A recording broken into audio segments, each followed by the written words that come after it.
Narayanganj city নির্বাচনের ভোটকাল, কেন্দ্রে কেন্দ্রে ব্যালট পেপার সহ নির্বাচনী সামগ্রী, আইনশৃঙ্খলা রক্ষা বাহিনী ও ভ্রাম্যমাণ আদালতের টহল। প্রধানমন্ত্রীকে বহনকারী বিমানে যান্ত্রিক ত্রুটির ঘটনায় বাংলাদেশ বিমানের 9 প্রকৌশলীর বিরুদ্ধে মামলা, এখনও কাউকে আটক করেনি পুলিশ। শিক্ষার্থীদের হাতে বছরের প্রথম দিন নতুন বই পৌঁছে দিতে প্রস্তুত শিক্ষা বিভাগ। চট্টগ্রামে 9টি সরকারি স্কুলে ভর্তি পরীক্ষা শুরু। ছাত্রলীগের দুপক্ষের উত্তেজনার জেরে শাহজালাল প্রযুক্তি বিশ্ববিদ্যালয়ে অনির্দিষ্টকালের জন্য ক্লাস পরীক্ষা স্থগিত, ছাত্রদের হল ছাড়ার নির্দেশ। এবং দেশের ভূমি অফিসগুলোকে কেন্দ্র করে গড়ে উঠেছে শক্তিশালী দালাল চক্র, নানা হয়রানির অভিযোগ, অসহায় সেবাগ্রহীতারা, জাতীয় ভূমি কমিশন গঠনের সুপারিশ।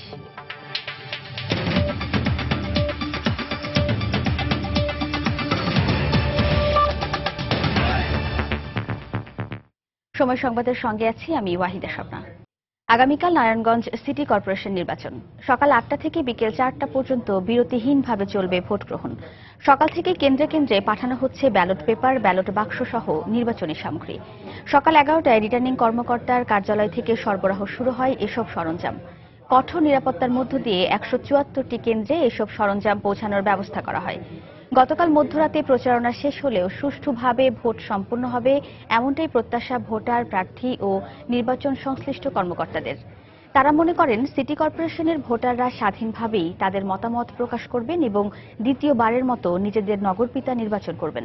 এরই মধ্যে নির্বাচনকালীন আইনশৃঙ্খলা পরিস্থিতি নিয়ন্ত্রণের অতিরিক্ত 5,500 টহল সদস্য মোতায়েন রয়েছে নারায়ণগঞ্জ সিটি কর্পোরেশনে, যেখানে 2,940 জন আনসার সদস্য যোগ দেবেন এবং আনসার ব্যাটালিয়ন থেকে সশস্ত্র সদস্য থাকবেন 504 জন। রিটার্নিং কর্মকর্তা জানিয়েছেন, গুরুত্বপূর্ণ তথ্যের ভিত্তিতে এরই মধ্যে কিছু এলাকায় আইনশৃঙ্খলা বাহিনীর টহল বাড়ানোর সিদ্ধান্ত নেওয়া হয়েছে।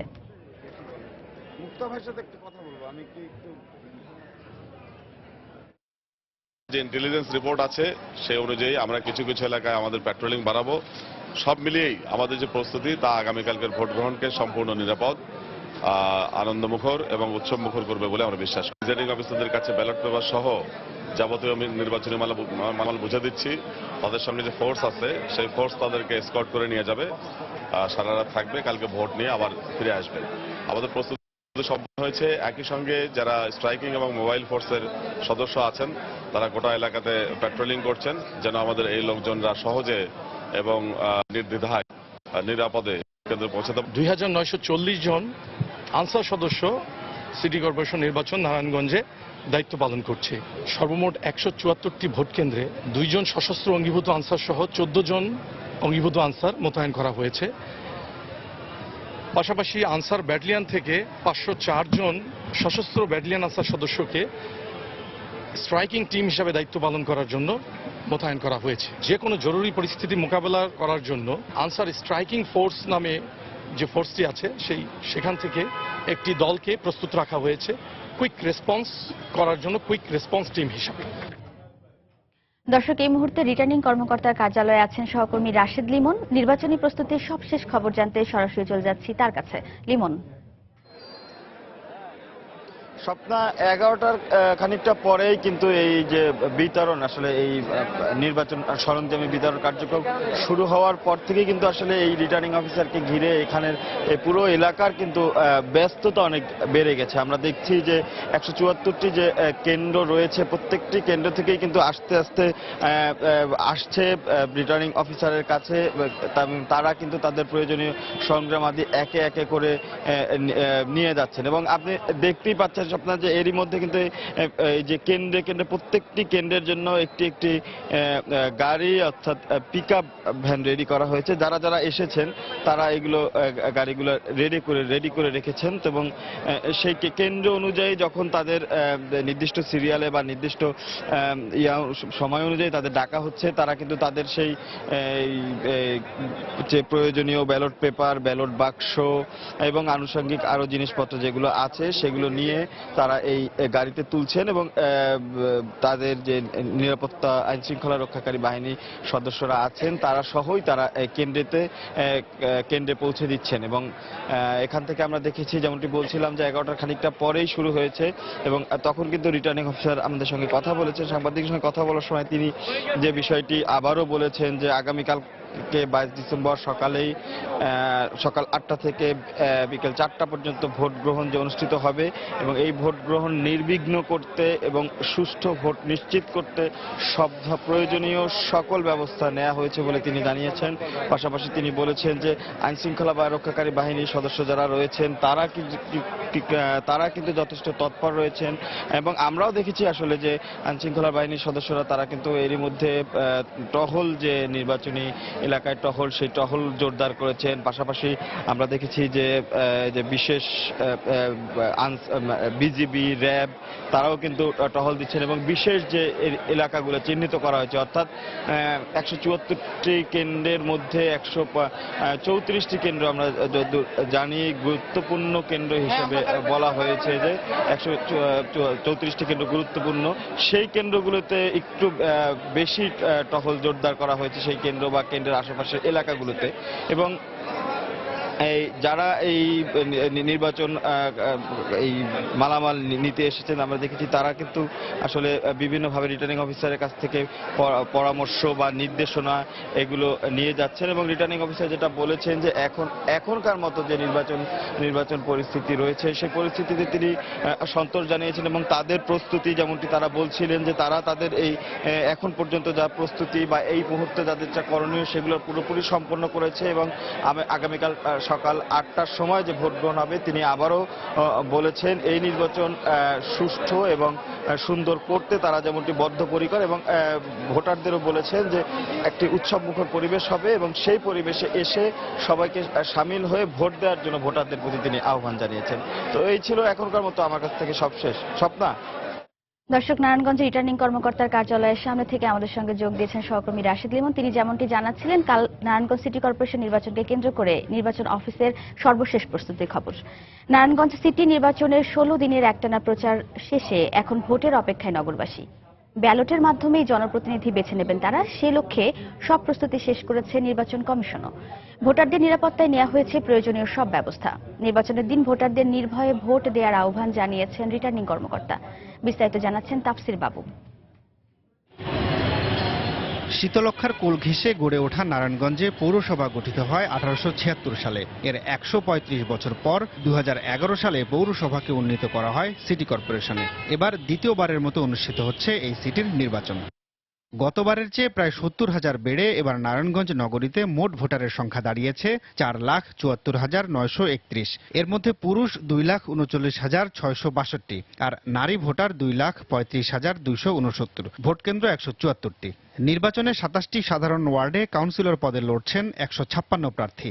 9টি সংরক্ষিত ওয়ার্ডে নারী কাউন্সিলর পদে প্রার্থী হয়েছেন 38 জন আর মেয়র পদে প্রার্থী 7 জন। বহুল আলোচিত এই নির্বাচনে সার্বিক পরিস্থিতি নিয়ন্ত্রণে 22 প্লাটুন বিজিবি সহ মোতায়েন করা হয়েছে আইনশৃঙ্খলা রক্ষা বাহিনীর 9,500 সদস্য। এর মধ্যে 5,500 সদস্য থাকছেন টহল দলে আর 4,000 সদস্য মোতায়েন থাকবেন নির্বাচনের দিন 174টি ভোট কেন্দ্রে। এছাড়া প্রতিটি ওয়ার্ডে একজন নির্বাহী ম্যাজিস্ট্রেটের নেতৃত্বে কাজ করছে একটি করে টিম। এর বাইরে মঙ্গলবার থেকেই 14 জন জুডিশিয়াল ম্যাজিস্ট্রেটের নেতৃত্বে পুরো নির্বাচনী এলাকায় কাজ শুরু করেছে 14টি টিম। রিটার্নিং কর্মকর্তা বলছেন নির্বিঘ্নেই ভোট দিতে পারবেন ভোটাররা। 5 লক্ষ ভোটারের ভোট নেওয়ার জন্য আমরা 174টি ভোট কেন্দ্র করেছি।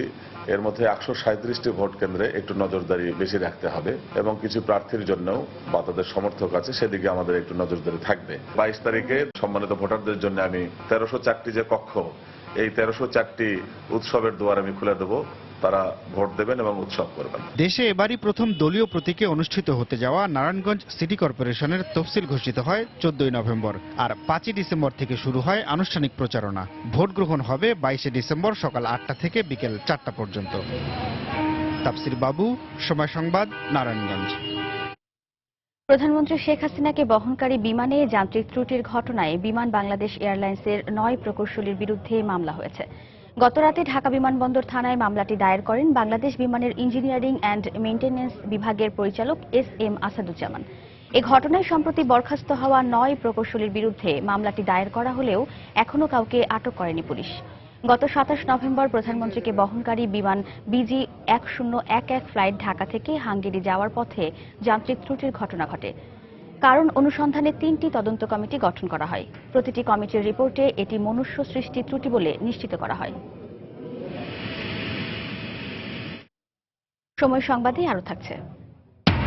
1 জানুয়ারি রাজধানীতে শুরু হচ্ছে আন্তর্জাতিক বাণিজ্য মেলা। শেষ হয়েছে অধিকাংশ প্যাভিলিয়নের কাজ। ভোগান্তি কমাতে এবার টিকিট বিক্রি হবে অনলাইনে। ছাত্রলীগের অভ্যন্তরীণ কোন্দলের জের ধরে সিলেট শাহজালাল বিজ্ঞান ও প্রযুক্তি বিশ্ববিদ্যালয়ে ক্লাস পরীক্ষা অনির্দিষ্টকালের জন্য স্থগিত ঘোষণা করেছে কর্তৃপক্ষ। একই সঙ্গে ছাত্রদের 3টি হল খালি করার নির্দেশ দেওয়া হয়েছে। সকালে বঙ্গবন্ধু শাহপরাণ এবং সৈয়দ মুজতবা আলী হল ছেড়ে যান ছাত্ররা। ক্যাম্পাসে জোরদার করা হয়েছে নিরাপত্তা ব্যবস্থা। বিশ্ববিদ্যালয় কর্তৃপক্ষ জানায়, মঙ্গলবার রাতে ছাত্রলীগের দুপক্ষের মধ্যে আধিপত্য বিস্তারকে কেন্দ্র করে উত্তেজনা ছড়িয়ে পড়ে। সংঘর্ষ এড়াতে ক্লাস ও পরীক্ষা বন্ধের ঘোষণা দেওয়া হয়। তবে 2016-17 শিক্ষাবর্ষে ভর্তি কার্যক্রম চলবে বলে জানিয়েছে বিশ্ববিদ্যালয় কর্তৃপক্ষ।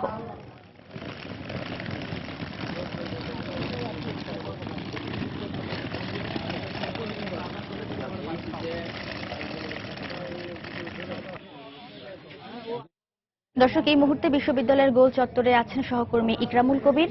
বিশ্ববিদ্যালয়ের বর্তমান পরিস্থিতি জানতে আমরা সরাসরি চলে যাচ্ছি তার কাছে। ইকরাম,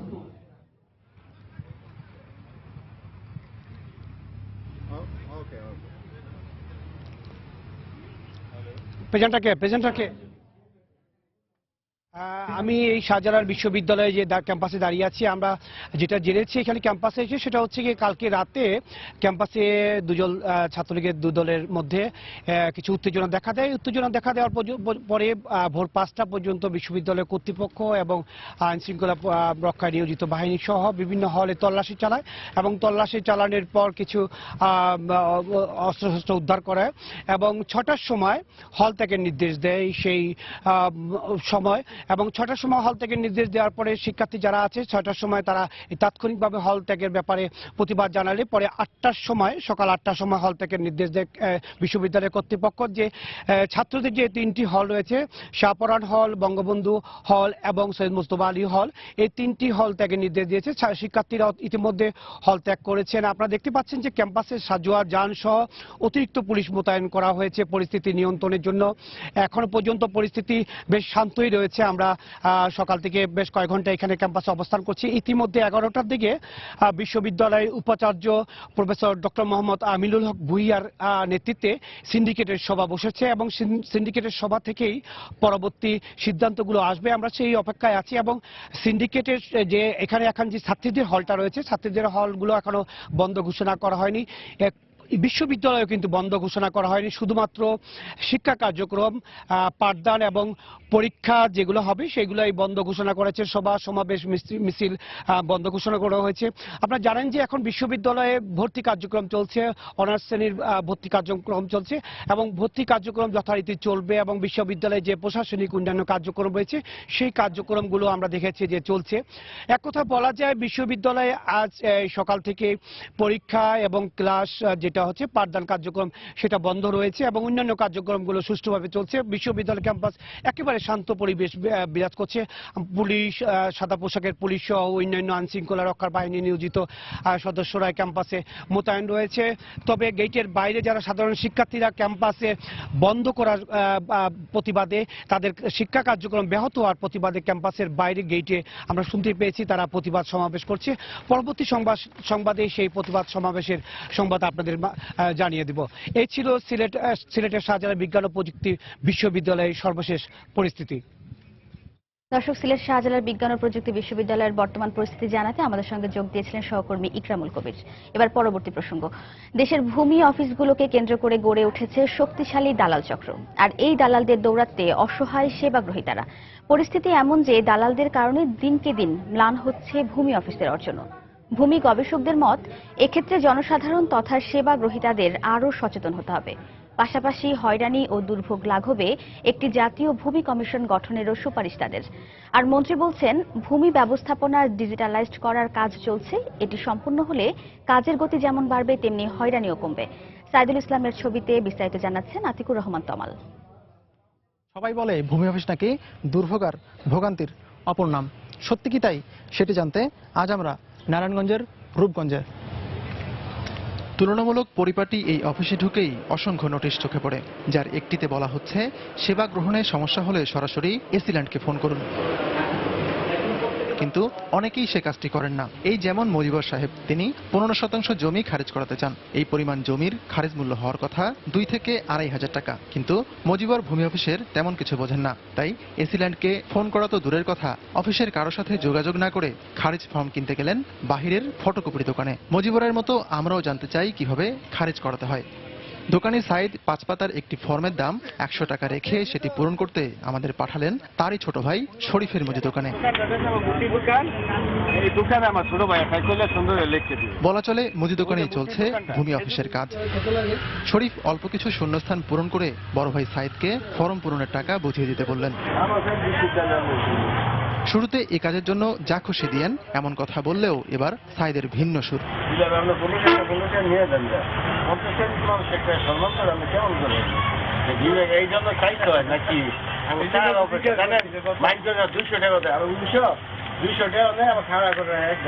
আমরা সাইদের মাধ্যমে জমির খারিজ করাতে চাই, শুনতে চাই খারিজ করতে কত টাকা প্রয়োজন। কত লাগবে? 11,000 টাকা জমি। শুধু রূপগঞ্জ নয়, দেশের বেশিরভাগ ভূমি অফিসকে ঘিরেই গড়ে উঠেছে এমন দালাল চক্র। রূপগঞ্জের এসিল্যান্ড বললেন, এসব বন্ধে জনসাধারণকে সচেতন হতে হবে। আমার পরামর্শ একটাই, সেটা হচ্ছে যে এসিল্যান্ডের দরজা সবসময় আপনাদের জন্য খোলা আছে। আপনারা অফিসে আসেন, সরাসরি কারোর সাথে কথা বলার দরকার নেই, সরাসরি আপনার এসিল্যান্ডের কাছে আসেন। দুর্ভোগ লাঘবে ভূমি কমিশন গঠনের সুপারিশ করেছেন বিশেষজ্ঞরা। একটা চলমান একটা প্রক্রিয়া, ধারাবাহিকভাবে এটার এই দুর্নীতি তদন্ত হওয়া দরকার। দুর্নীতি দমন কমিশনের মতো একটা জাতীয় ভূমি দুর্নীতি তদন্ত ব্যুরো বা কমিশন গঠন করা। অন্যদিকে মন্ত্রী বলছেন, ভূমি ব্যবস্থাপনায় ডিজিটালাইজেশনের কাজ চলছে। এটি শেষ হলে সেবা গ্রহীতা ও কর্মকর্তা সবার জন্যই সুবিধা হবে। এক্ষেত্রে মানুষের ভোগান্তি অনেক। এই ভোগান্তির কারণে বিভিন্ন রকমের দুর্নীতিও শুরু হয়ে যায়। এগুলো দূর করার একমাত্র উপায় ডিজিটাইজেশন। যথাসম্ভব অল্প সময়ের ভিতরে আমরা এই কাজ সম্পন্ন করব। সংশ্লিষ্টরা মনে করেন, দেশের ভূমি অফিসগুলোতে যে পরিমাণ নথি আছে সেগুলো ডিজিটাল না করলে নষ্ট হয়ে অপূরণীয় ক্ষতি হতে সময় লাগবে না। আতিকুর রহমান তমাল, সময় সংবাদ, ঢাকা। বেতন ভাতা বাড়ানোর দাবিতে আন্দোলনরত পোশাক শ্রমিকদের অসন্তোষের জের ধরে সাভারের আশুলিয়ার শিল্পাঞ্চলে 55টি পোশাক কারখানা বন্ধ রয়েছে। শ্রমিক নেতাদের আহ্বান সত্ত্বেও সকাল থেকে কাজে যোগ দেয়নি শ্রমিকরা। অপ্রীতিকর ঘটনা এড়াতে প্রতিটি কারখানার সামনে মোতায়েন রয়েছে অতিরিক্ত আইনশৃঙ্খলা বাহিনী। ভোর থেকে পুলিশ, র্যাব সহ 10 প্লাটুন বিজিবি আশুলিয়ার বিভিন্ন গুরুত্বপূর্ণ স্থানে টহল দিচ্ছে। নরসিংহপুর, নিশ্চিন্তপুর ও জামগড়া এলাকার পোশাক কারখানার সামনে মোতায়েন রয়েছে অতিরিক্ত পুলিশ। গত শনিবার থেকে ন্যূনতম 10,000 টাকা মজুরির দাবিতে কর্মবিরতি শুরু করেন শ্রমিকরা। এরপর সরকারের 3 মন্ত্রীর সঙ্গে শ্রমিক নেতাদের বৈঠকে বাড়ি ভাড়া না বাড়ানোর বিষয়ে সমঝোতা হলেও কাজে যোগ দেয়নি তারা। মঙ্গলবার কারখানা বন্ধ রাখার ঘোষণা দেয় বিজিএমইএ। চলমান এ ঘটনার সূত্রপাত হয় উইন্ডি অ্যাপারেলস নামে একটি পোশাক কারখানায়। সকালে ওই কারখানার মূল ফটকে 121 জন শ্রমিককে সাময়িক বরখাস্ত করে নোটিশ টানানো হয়েছে।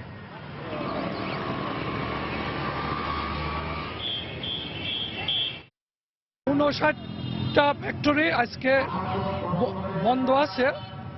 এই কারণে আনুমানিক শ্রমিক সংখ্যা প্রায় 1,51,000। এই কারণে আমাদের ইন্ডাস্ট্রিয়াল পুলিশের পক্ষ থেকে প্রায় 1,000 পুলিশ মোতায়েন আছে। এছাড়া ইন্টেলিজেন্স উইং কাজ করে যাচ্ছে আমাদের, যাতে ওই 1.5 লক্ষ শ্রমিক এসে আইন শৃঙ্খলার অবনতি ঘটাইতে না পারে। সময় সংবাদে আরো থাকছে।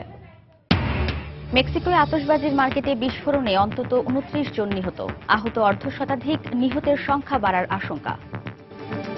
চট্টগ্রাম নগরীর 9টি স্কুলে আজ থেকে শুরু হয়েছে ভর্তি পরীক্ষা। চলবে আগামী 26 ডিসেম্বর পর্যন্ত। প্রথম দিন সকাল 10টা থেকে বেলা 12টা পর্যন্ত নগরীর 4টি স্কুলে পঞ্চম, অষ্টম ও সপ্তম শ্রেণীর ভর্তি পরীক্ষা অনুষ্ঠিত হয়। এছাড়া দুপুর 2টা থেকে বিকেল 4টা পর্যন্ত ষষ্ঠ শ্রেণীর ভর্তি পরীক্ষা অনুষ্ঠিত হবে। এসব স্কুলের 8টি কেন্দ্রে 980 জন আসনের বিপরীতে পরীক্ষায় অংশ নিচ্ছে 11,882 জন শিক্ষার্থী। দ্বিতীয় ধাপে আগামী 23 ডিসেম্বর এবং তৃতীয় ধাপে আগামী 26 ডিসেম্বর ভর্তি পরীক্ষা অনুষ্ঠিত হবে। সকালে নগরীর ডাক্তার খাস্তগীর সরকারি বালিকা উচ্চ বিদ্যালয়ে ভর্তি পরীক্ষা পরিদর্শনে আসেন জেলা প্রশাসক শামসুল আরিফিন। এ সময় ভর্তি পরীক্ষা কার্যক্রম স্বাভাবিক রাখতে সব ধরনের সহায়তার আশ্বাস দেন। এদিকে অভিভাবকরা স্কুলগুলোতে আসন সংখ্যা বাড়ানোর দাবি জানিয়েছেন।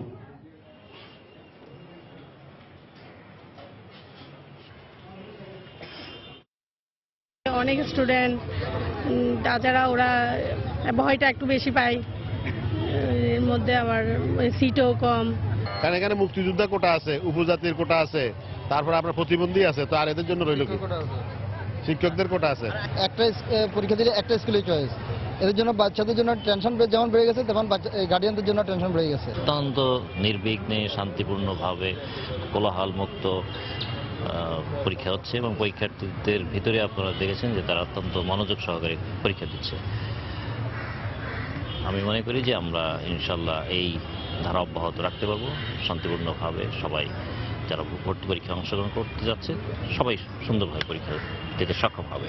দর্শক, হোটেল রেডিসনে Dhaka chamber of commerce and ইন্ডাস্ট্রিজের উদ্যোগে 2030 সাল নাগাদ নিউ ইকোনমিক থিংকিং সম্মেলনে বক্তব্য রাখছেন প্রধানমন্ত্রী শেখ হাসিনা।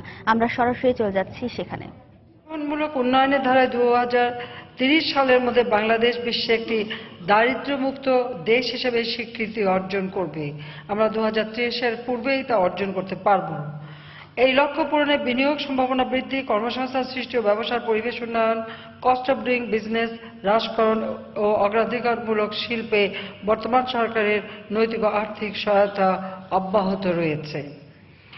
2009 সালে আওয়ামী লীগ সরকার গঠনের পরই আমাদের যে নির্বাচনী ইস্তাহারে ঘোষণা দিয়েছিলাম রূপকল্প 2021, তা বাস্তবায়নের কাজ আমরা শুরু করি এবং আমাদের গৃহীত সমস্ত কর্মসূচির ফলে গত এই কয়েক বছরের মধ্যে আমরা নিরবচ্ছিন্নভাবে 6% আমাদের প্রবৃদ্ধি অর্জন করেছি। বর্তমানে আমরা আমাদের প্রবৃদ্ধি 7.1 উন্নীত করতে সক্ষম হয়েছি। এই জিডিপি এখন 7.11। 2021 সালের লক্ষ্যমাত্রা সহ জাতিসংঘ কর্তৃক গৃহীত SDG 2030-এর লক্ষ্যসমূহ জাতীয় পরিকল্পনায় অন্তর্ভুক্ত করে আমরা 7ম পঞ্চবার্ষিকী পরিকল্পনা প্রণয়ন করে তা বাস্তবায়নের কাজও শুরু করেছি। আমাদের সবসময় এই চিন্তাই থাকে যে জাতিপিতা আমাদের একটি স্বাধীন দেশ দিয়ে গেছেন। এদেশের প্রতিটি মানুষ তাদের মৌলিক অধিকার পাবে, যা আমাদের পবিত্র সংবিধানে বর্ণিত রয়েছে। তাদের অন্ন, বস্ত্র, বাসস্থান, চিকিৎসা, শিক্ষা, এই মৌলিক চাহিদাগুলি পূরণ করার লক্ষ্য নিয়েই আমাদের প্রতিটি পদক্ষেপ আমরা হাতে নিচ্ছি এবং আমাদের উন্নয়ন গ্রাম পর্যায়ে আমরা উন্নয়ন করতে চাচ্ছি। আমাদের দেশে কোনো কুঁড়ে ঘর থাকবে না, প্রতিটি মানুষের একটি ভালো বাসস্থান হবে। সেই লক্ষ্য আমরা ইতিমধ্যেই বাস্তবায়ন করে যথেষ্ট অগ্রগতি লাভ করেছি। উপস্থিত সুধীমণ্ডলী, বেসরকারি খাত অর্থনীতির অন্যতম চালিকা শক্তি। বাংলাদেশ আওয়ামী লীগ সরকারই প্রথম বেসরকারি খাতকে সবচেয়ে বেশি গুরুত্ব দিয়েছে এবং প্রতিটি খাত আমরা বেসরকারি খাতে উন্নীত করে দিয়েছি এবং উন্মুক্ত করে দিয়েছি। কাজে বেসরকারি খাতগুলিকে আমরা আমাদের অর্থনীতির মূল চালিকা শক্তি হিসেবেই গ্রহণ করেছি। সরকার বেসরকারি খাতের উন্নয়নের জন্য private sector development policy coordination committee PSDPCC গঠন, সুসংহত শিল্পায়নের জন্য Bangladesh economic zone authority BEZA, Bangladesh investment development authority BIDA, সকল অবকাঠামো উন্নয়নের জন্য PPP অফিস, দেশীয় বিদেশি বেসরকারি বিনিয়োগ উন্নয়নের সময়োপযোগী শিল্পনীতি, রপ্তানি নীতি এবং সংশ্লিষ্ট অবকাঠামোগত সুবিধা নিশ্চিতকরণেরও উদ্যোগ আমরা নিয়েছি। বিদেশি বিনিয়োগ যাতে আসে তার জন্য ব্যাপক কর্মসূচি বাস্তবায়ন করে যাচ্ছি। সমগ্র বাংলাদেশ জুড়ে আমরা 100টি বিশেষ অর্থনৈতিক অঞ্চল গড়ে তুলছি, যেখানে সেখানে যেন শিল্পায়ন না হয়, এই অর্থনৈতিক অঞ্চলগুলিতে যেন শিল্পায়ন হয় সেই ব্যবস্থা আমরা নিয়েছি। তাতে আমরা মনে করি দেশি বিদেশি বিনিয়োগ আসবে, কর্মসংস্থানের ব্যবস্থা হবে, দারিদ্র্য বিমোচনে সহায়ক হবে। 2021 সালে আইটি সেক্টরে 10 লাখ লোকের কর্মসংস্থানের এবং এই সেক্টর থেকে $5 বিলিয়ন রপ্তানি করার টার্গেট নিয়ে কালিয়াকৈরে আমরা পিপির ভিত্তিতে হাইটেক পার্ক নির্মাণ করে যাচ্ছি। আমি এটুকু আপনাদের সকলকে আশ্বস্ত করছি যে স্বাস্থ্য ব্যবস্থাপনার মাধ্যমে আমরা বেসরকারি খাতের উন্নয়নে আর্থিক নীতি নির্ধারক ও ব্যবসা বান্ধব পরিবেশ গঠনে আমাদের সরকার সবসময় সহযোগিতা করে যাবে। 2041 সালে আমাদের অর্থনীতি এশিয়ার আঞ্চলিক অর্থনীতির কেন্দ্রবিন্দুতে পরিণত হবে। স্থানীয় সাপ্লাই চেইন এবং গ্লোবাল ভ্যালু চেইন আঞ্চলিক ও উপ আঞ্চলিক যোগাযোগ ও সংযোগ সৃষ্টিতে উল্লেখযোগ্য ভূমিকা রাখবে। আমি বিশ্বাস করি আমাদের অনুষ্ঠিত উন্মুক্ত অর্থনীতি উপ আঞ্চলিক ও আন্তর্জাতিক অর্থনৈতিক সম্পর্ক উন্নয়ন এবং ব্যবসা বাণিজ্য ও বিনিয়োগ সম্প্রসারণে উইন উইন অবস্থা তৈরি করে সাফল্যের নতুন দিগন্ত উন্মোচন করবে বলে আমি বিশ্বাস করি। 2030 সাল নাগাদ এসডিজি লক্ষ্যমাত্রাসমূহ অর্জনের লক্ষ্যে আন্তর্জাতিক ও প্রতিবেশী বন্ধু প্রতিম দেশসমূহের সাথে পারস্পরিক সহযোগিতা সম্পর্ক উন্নয়ন একান্তভাবে জরুরি।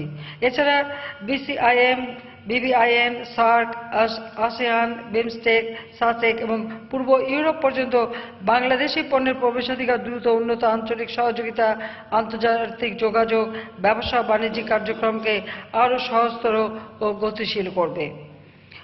বাংলাদেশ সহস্রাব্দ উন্নয়ন লক্ষ্যমাত্রা এমডিজিস অর্জনে অসাধারণ সাফল্য দেখিয়েছে।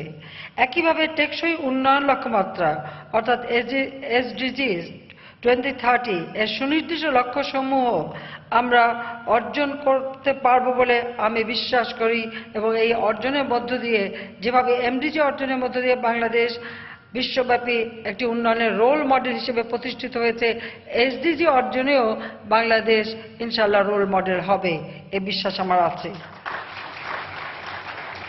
আগামী 2041 সালে বাংলাদেশের স্বাধীনতার 70তম জয়ন্তী উদযাপন করব, আর 2021 সালে আমরা 50তম আমাদের স্বাধীনতার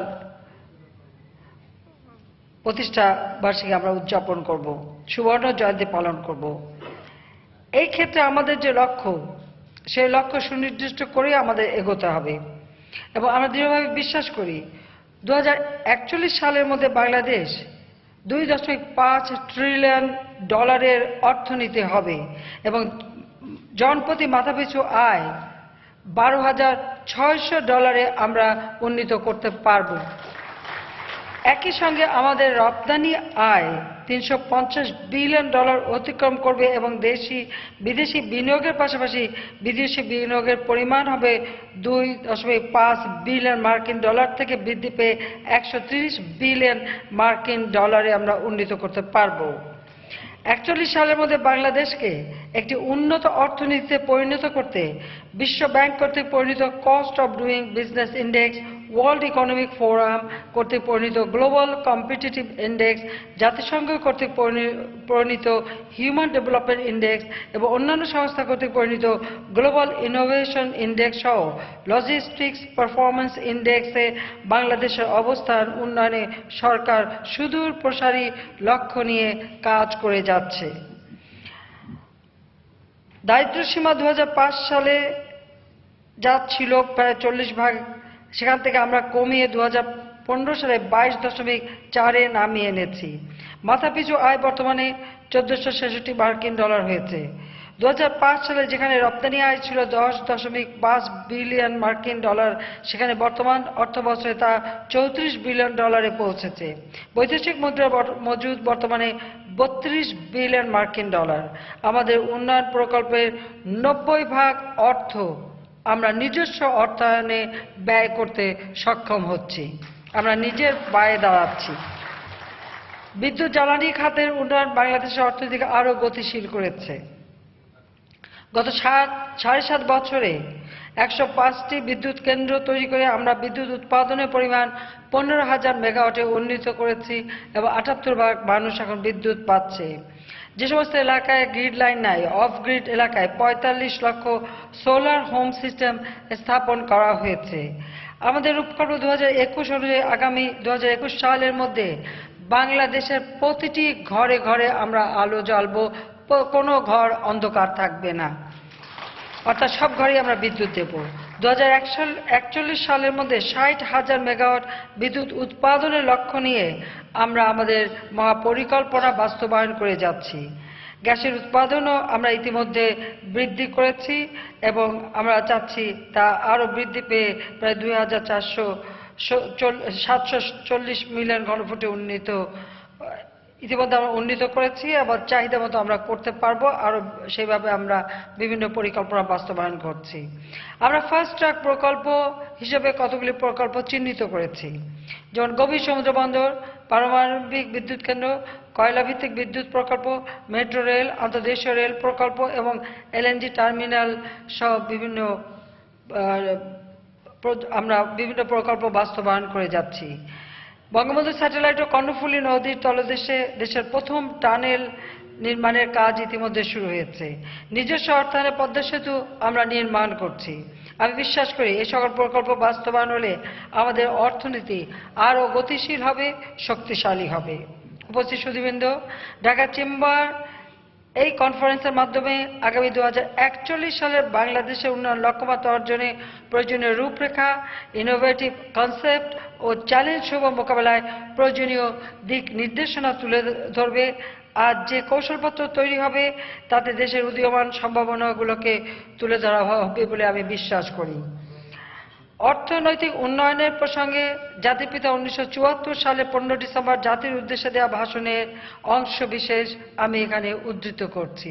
জাতির পিতা বলেছেন, কোড, 1971 সালের ডিসেম্বর মাসের 16 তারিখে আমাদের রাজনৈতিক স্বাধীনতা সংগ্রামের সমাপ্তি এবং অর্থনৈতিক মুক্তিযুদ্ধের শুরু। এই যুদ্ধে এক মরণপণ সংগ্রাম আমরা শুরু করেছি। এই সংগ্রাম অনেক বেশি সময় সাপেক্ষ ও কষ্টসাধ্য, তবে আমরা যদি ঐক্যবদ্ধ থেকে কঠোর পরিশ্রম করি এবং সৎ পথে থাকি, ইনশাআল্লাহ জয় আমাদের অনিবার্য। আনকোড। এ দেশ আমাদের দেশ। ব্যক্তি ও গোষ্ঠী স্বার্থের ঊর্ধ্বে উঠে সবাইকে একসঙ্গে কাজ করে দেশকে এগিয়ে নিয়ে যেতে হবে। আসুন আমরা দেশের মানুষের জন্য কাজ করি। বাংলাদেশকে জাতির পিতার স্বপ্নের ক্ষুধামুক্ত, দারিদ্র্যমুক্ত সোনার বাংলাদেশ হিসেবে আমরা গড়ে তুলি এবং আমরা তা পারবো, এই বিশ্বাস আমার আছে। আমি ঢাকা চেম্বার আয়োজিত new economic thinking Bangladesh 2030 and beyond সম্মেলনের শুভ উদ্বোধন ঘোষণা করছি। সবাইকে আন্তরিক ধন্যবাদ জানাচ্ছি। খোদা হাফেজ। জয় বাংলা, জয় বঙ্গবন্ধু। বাংলাদেশ চিরজীবী হোক। দর্শক, হোটেল রেডিসনে Dhaka chamber of commerce and ইন্ডাস্ট্রিজের উদ্যোগে 2030 সাল নাগাদ অর্থনীতি বিষয়ক সম্মেলনে বক্তব্য রাখলেন প্রধানমন্ত্রী শেখ হাসিনা। আমরা তখন সরাসরি ছিলাম সেখানে। এ পর্যায়ে শীর্ষ সংবাদ জানিয়ে দিচ্ছি আরেকবার।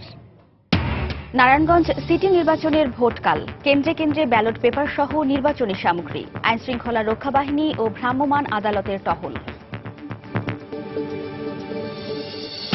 2030 সালের আগেই বাংলাদেশকে দারিদ্র্যমুক্ত কাজ করছে সরকার। গুরুত্ব দেয়া হচ্ছে গ্রাম পর্যায়ের উন্নয়নকে। অর্থনীতি বিষয়ক আন্তর্জাতিক সম্মেলনে প্রধানমন্ত্রীকে বহনকারী বিমানে যান্ত্রিক ত্রুটির ঘটনায় বাংলাদেশ বিমানের 9 প্রকৌশলীর বিরুদ্ধে মামলা। এখনো কাউকে আটক করেনি পুলিশ। ছাত্রলীগের দুপক্ষের উত্তেজনার জেরে শাহজালাল প্রযুক্তি বিশ্ববিদ্যালয়ের অনির্দিষ্টকালের জন্য ক্লাস পরীক্ষা স্থগিত। ছাত্রদের হল ছাড়ার নির্দেশ। এবং দেশের ভূমি অফিসগুলোকে কেন্দ্র করে গড়ে উঠেছে শক্তিশালী দালাল চক্র। নানা হয়রানির অভিযোগ, অসহায় সেবা গ্রহীতারা। জাতীয় ভূমি কমিশন গঠনের সুপারিশ। এই ছিল এখনকার মতো। যে কোনো খবর পেতে ভিজিট করুন সময়নিউজ.tv। যে কোনো বাংলা লিংক ও রবি নম্বর থেকে সময় সংবাদের খবর, অনুষ্ঠান সম্পর্কে জানতে এবং যে কোনো তথ্য সময় সংবাদকে জানাতে ডায়াল করুন 16242 নম্বরে। এছাড়া এইমাত্র পাওয়া খবর আপনার মোবাইলে পেতে SMS করুন *BN লিখে পাঠিয়ে দিন 16242 নম্বরে। আর সঙ্গেই থাকুন সময়ের।